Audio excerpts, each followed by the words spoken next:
আজকে কথা বলবো সুস্থতা নিয়ে। সুস্থতা যে কত বড় একটা নিয়ামত।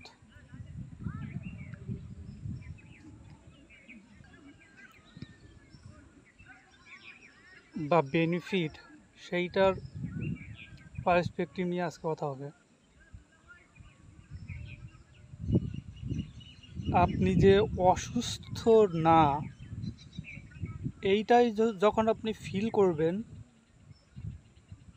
তখনই আপনি বুঝতে পারবেন যে আপনি সুস্থ আছেন। সিমিলার একটা উদাহরণ দিই। এখানে যে পানি দেখা যাচ্ছে, এই পানি যখন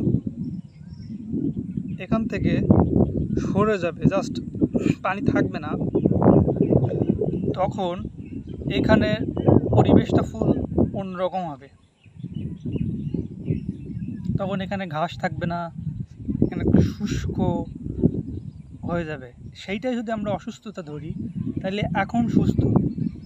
ঠিক সেরকম পরিস্থিতিতে আমাদের শরীর মন সবসময় তার নিজস্ব স্টেজে সুস্থ রয়েছে, কিন্তু সেইটা ফাইন্ড করাই হচ্ছে কাজ, খুঁজে বের করা।